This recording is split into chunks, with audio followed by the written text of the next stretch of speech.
Hana mến chào cô bác, anh chị và các bạn.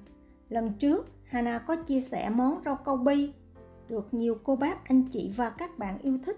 Lần này, Hana chia sẻ thêm một cách đổ khác để cho món rau câu của mình thêm sinh động và hấp dẫn hơn. Nếu thích, xin mời cô bác, anh chị và các bạn cùng vào bếp làm với Hana nhé. Phần nước thì mình cũng dùng 1,2 lít nước, rau câu giòn thì 12g và rau câu dẻo là 6g. Mình cũng ngâm rau câu khoảng 30 phút cho rau câu nở.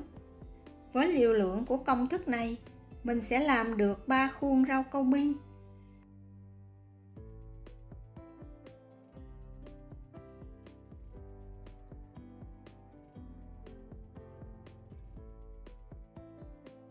Sau 30 phút, mình sẽ khuấy đều rau câu và đem đi nấu. Cách nấu rau câu, cô bác, anh chị và các bạn vui lòng xem lại clip trước Hana đã chia sẻ. Sau khi nấu xong và đường đã tan hoàn toàn thì mình sẽ hớt bọt. Màu xanh thì Hana sử dụng hoa đậu biếc. Mình sẽ dùng khoảng 15 bông hoa, 100ml nước nóng.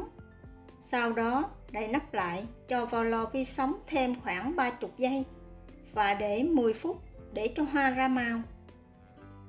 Sau 10 phút, mình sẽ lấy bỏ xác hoa và thêm vào 30g đường cát khuấy đều lên.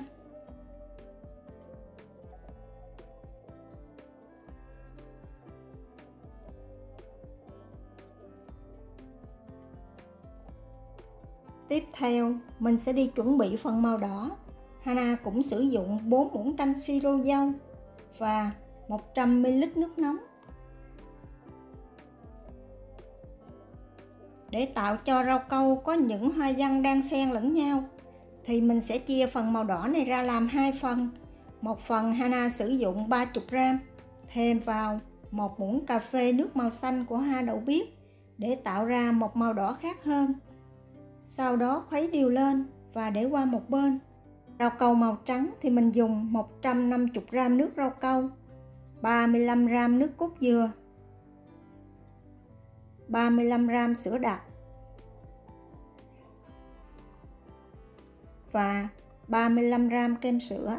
Cô bác, anh chị và các bạn có thể sử dụng bất cứ loại kem sữa nào mình có, hoặc thay bằng nước cốt dừa cũng được. Khuấy đều, nấu sôi trở lại.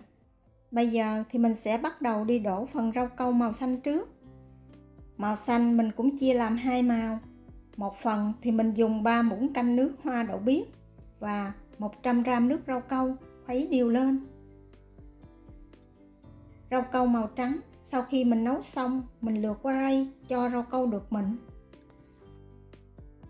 Màu xanh mình vừa khuấy lúc nãy thì mình sẽ thêm vào 2 muỗng canh rau câu màu trắng và khuấy đều lên.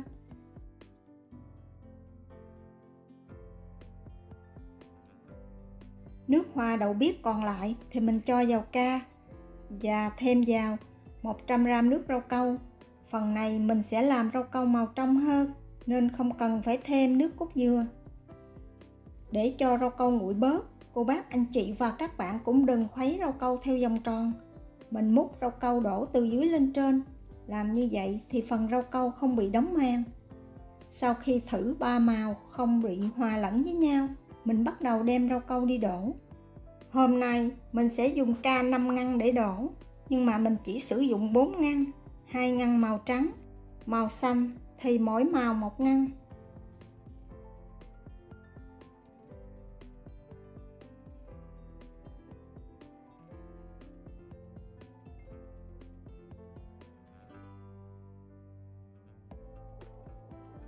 Để tạo những đường nét hoa văn có xộc ngang thì cô bác, anh chị và các bạn mình sẽ đổ rau câu theo hướng từ trái qua phải.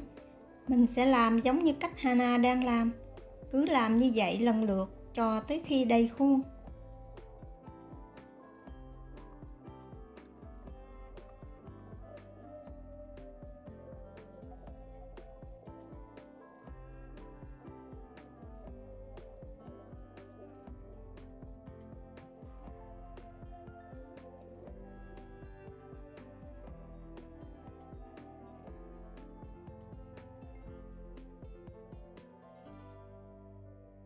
Sau khi đổ xong, mình sẽ dùng vật nặng để đè lên phần nắp, giúp cho những viên rau câu được tròn đều. Để rau câu thật nguội và cho vào tủ lạnh 1 tiếng hoặc cho tới khi rau câu đông đặc lại. Rau câu màu đỏ Hana cũng pha 2 màu. Phần siro màu đỏ không có nước hoa đậu biếc thì mình thêm vào 100g nước rau câu, khuấy đều lên và để qua một bên.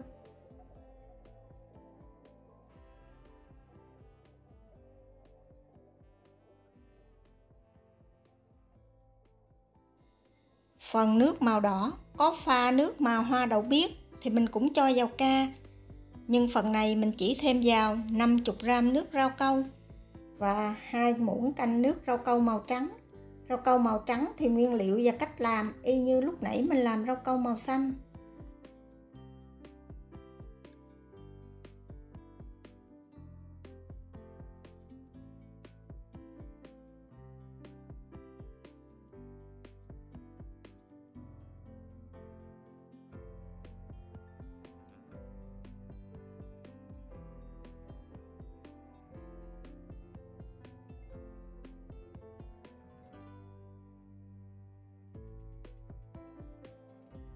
Và cách đổ cũng tương tự như mình đổ rau câu màu xanh.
Và cuối cùng mình sẽ đổ rau câu màu tím. Rau câu màu tím thì Hana sử dụng 100ml nước lá cẩm và 30g đường cát.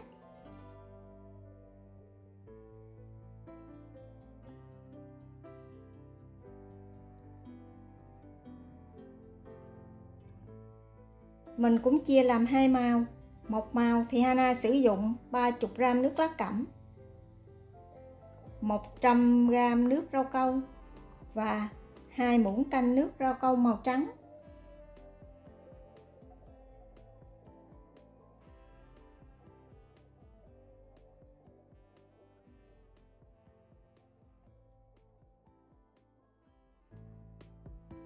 Bảy chục gram nước lá cẩm còn lại mình cũng cho vào 100g nước rau câu và khuấy đều lên.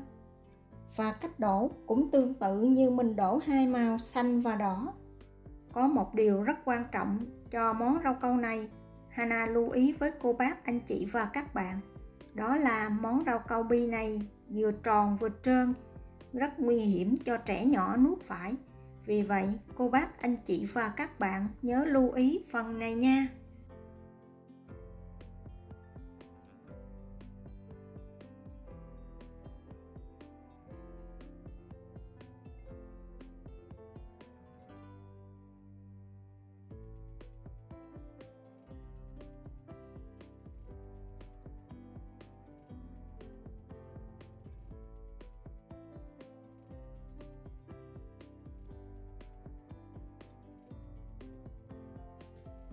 Vậy là Hana vừa chia sẻ thêm với cô bác, anh chị và các bạn thêm một cách tạo hình rau câu bi sinh động cho bữa tiệc gia đình của mình.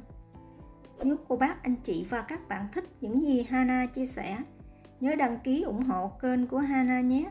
Hana cảm ơn. Vì bây giờ Hana có việc nên sẽ dời lại ngày thứ 6. Hana chia sẻ sang ngày thứ 7. Cô bác, anh chị và các bạn nhớ xem ủng hộ Hana nha. Cảm ơn cô bác, anh chị và các bạn rất nhiều. Hana kính chúc cô bác, anh chị và các bạn có một mùa Giáng sinh an lành và hạnh phúc bên gia đình và người thân của mình. Hana xin chào tạm biệt và hẹn gặp lại vào thứ Bảy.